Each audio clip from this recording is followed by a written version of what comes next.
I don't usually talk about, actually. I've written 2 books in the past. The Grown-Up Guide to Kiss Chase, which is about love, and How to Be Captivating, which is about, well, obvious really what that's about. I also have had a varied career. Like many people on the stage tonight, I'm a lawyer, and I still am a barrister. I sing jazz, and I run this, and I do a few other bits and pieces. But you'll hear speakers talk about, what is that shirt off your back gift? What is that thing that is so innate in you that you don't even think about why that's your gift? So for me, and I don't want to sound big-headed when I say this, but that thing has been abundance. And I've had people say this to me many times. People have said anything from, you've got a vibe of abundance around you, to someone said, you really do have the Midas touch. Every project you touch turns to gold. And it's your gift and it's your curse. It's your gift because obviously it's lovely to have your projects turn to gold. It's your curse because you don't know what to do. So hence I do a lot of different things, and I do it all.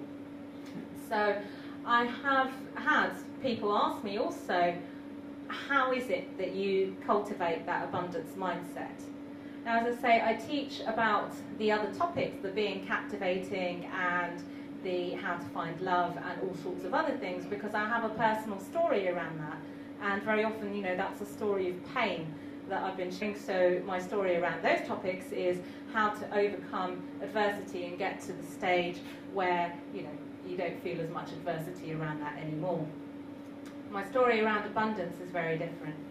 I think we're all born here with a soul purpose and a soul path, and the abundance thing was a gift that I was born with.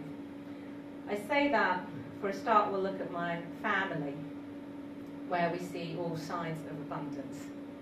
My mum's side of the family, my mum is from the Sakura family, who you may or may not have heard of, but they own an international clothing store, which you'll go and walk past in Westfield, and they're all over the world. And in fact, Eamon Shay was wearing it's not this one. It's not this one. It's not. I do have a Sakura shirt. You have a Sakura Brothers shirt, okay. So obviously mum's side of the family does very, very well in that sense. My dad's side of the family, and this is something that I have never admitted publicly before, although my close friends and obviously my family and my ex-partners all know about, but my dad's side of the family were very abundant too. In what way? Well, they showed me the dark side of abundance because none of them are allowed in the UK. I will say it wasn't my dad, but it was my grandparents on dad's side, but they were all drugs traffickers. So as you can imagine, when the drugs business was earning quite a lot of money, they also had quite an abundant life. It's not one that I wanted to follow. It's not one that my parents wanted to follow either. So I spent a very kind of difficult youth trying to get away from that. However, we're also surrounded by, as I said, the financial success of my mum's side of the family, and this very twisted abundance from my paternal grandparents.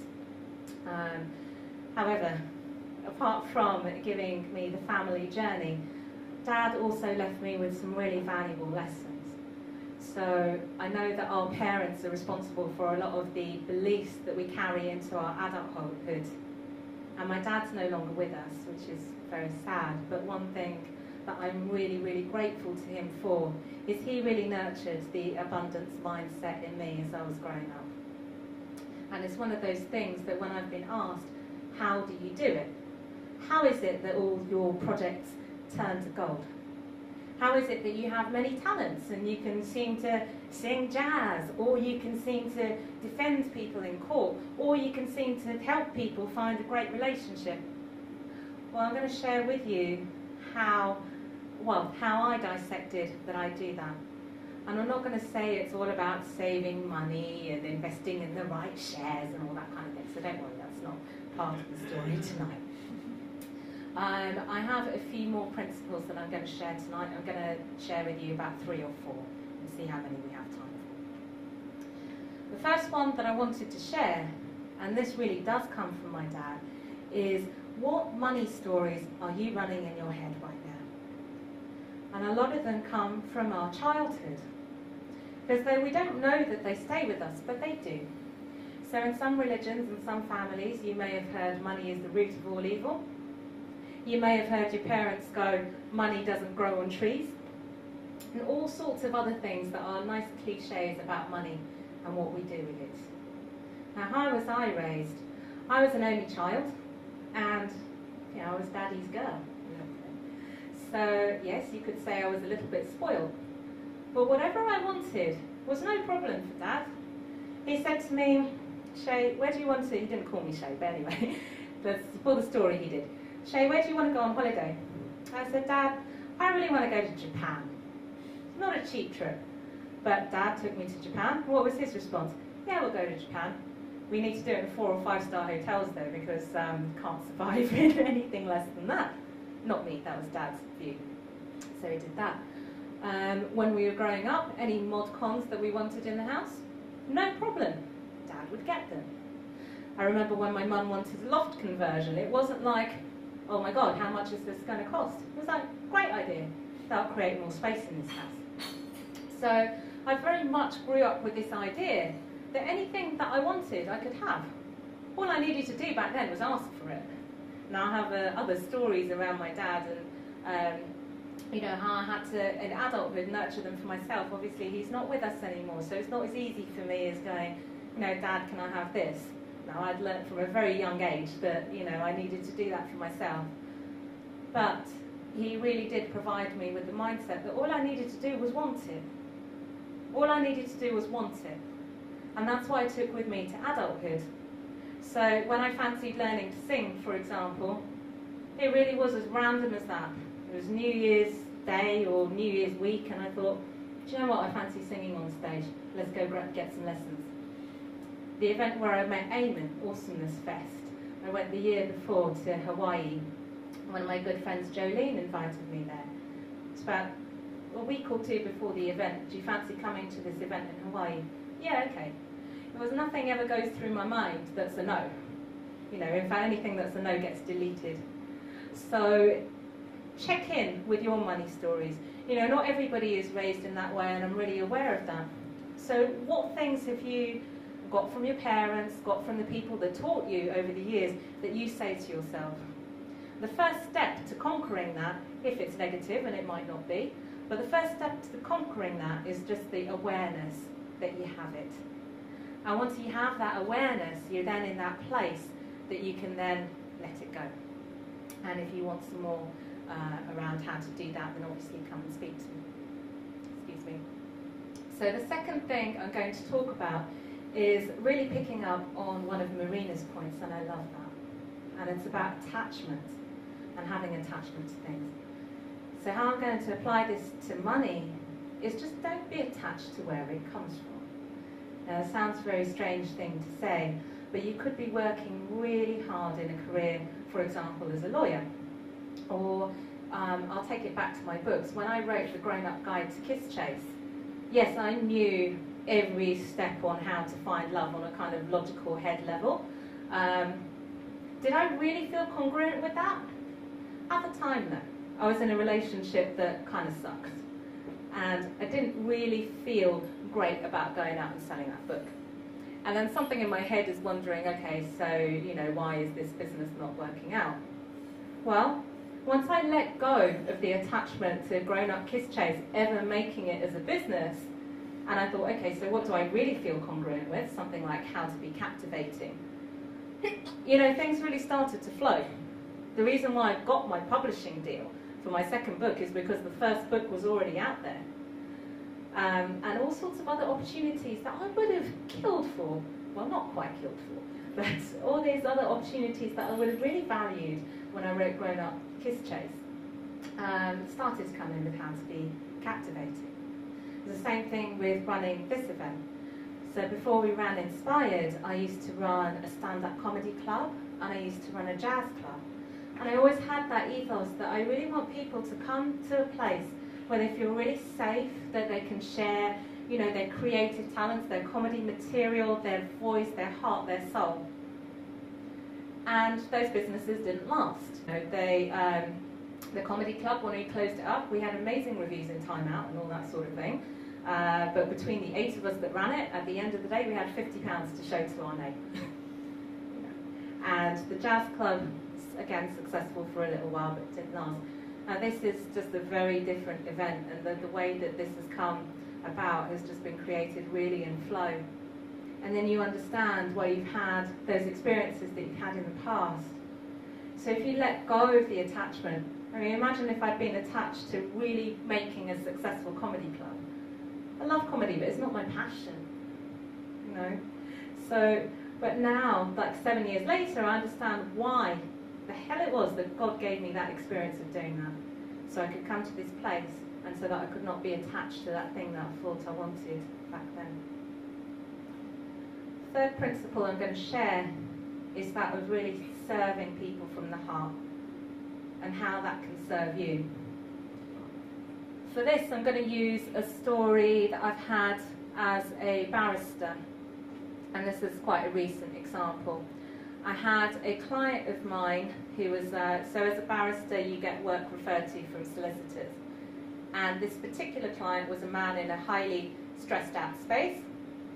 He managed to, I keep my law names and the name for my other projects different.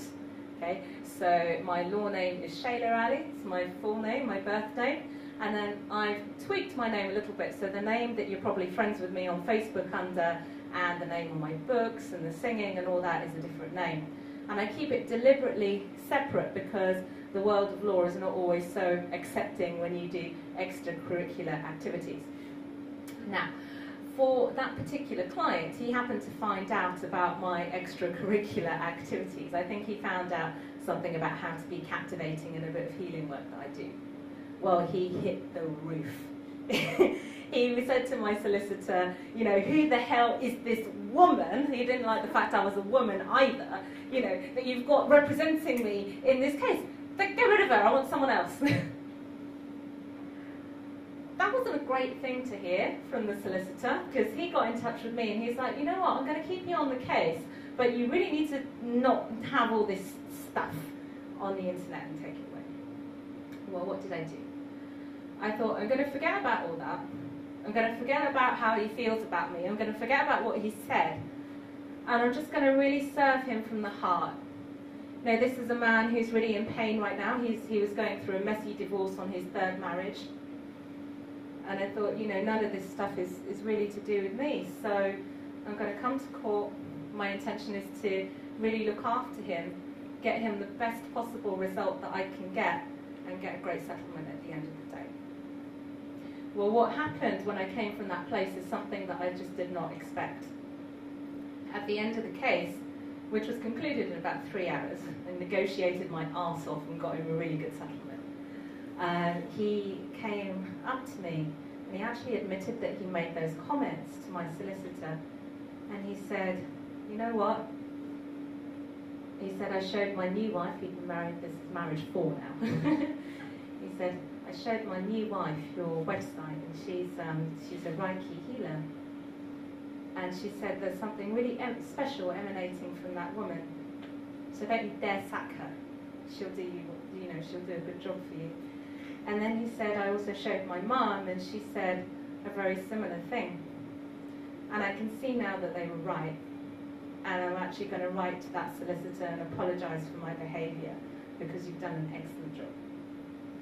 And what's happened to me in terms of abundance, because I was willing to look past the negative comments that someone made about me and about how I live my life, and because I was willing to still, despite that, serve from a place of love for him, well, the solicitor's given me at least 3 grand's worth of work since then. It was only a few months ago. So it's pretty good, right? Do I have time to share one more principle? Do you want one more principle on that? Yeah? Okay. The 4th principle I'm going to share with you is then to watch your relationship with money. Now, by that I don't mean, you know, you've got to save and not do the things that you love. I believe that you need to do that as well. But watch how you talk about it. Imagine that money was your partner or your wife. If it were your partner that you were coming home to every night and you ignore them and you shout at them and you say, I never have enough, and all that sort of thing, how well do you think that relationship is going to survive? It's just not going to last at all, is it? You know. So with each relationship that you have in your life, you need to treat that relationship from a real place of love, a real place of gratitude, a place of appreciation, even if it's hard. You know, there's Tony Robbins shares a story about a millionaire that, I don't know, I'm going to invent the figures, say he makes £7 million a year of a personal fortune, and he's feeling really dead inside because he's not grateful for that finance that he has, you know. And compare it to, I think he compares it to people that, you know, Fiji natives, and they're grateful just to like be alive. Who's going to really have the better life? And money attracts more money, right? So if you get into the practice of appreciating it and making sure that your relationship with money is a healthy one, if you treat it like you treat your partner, they're not quite the same. But, you know, be careful what you say about it. Be careful that your thoughts regarding it are loving and kind. And then you'll see abundance multiply in your life. Right? So I think I'm going to leave it there and let you all enjoy the rest of the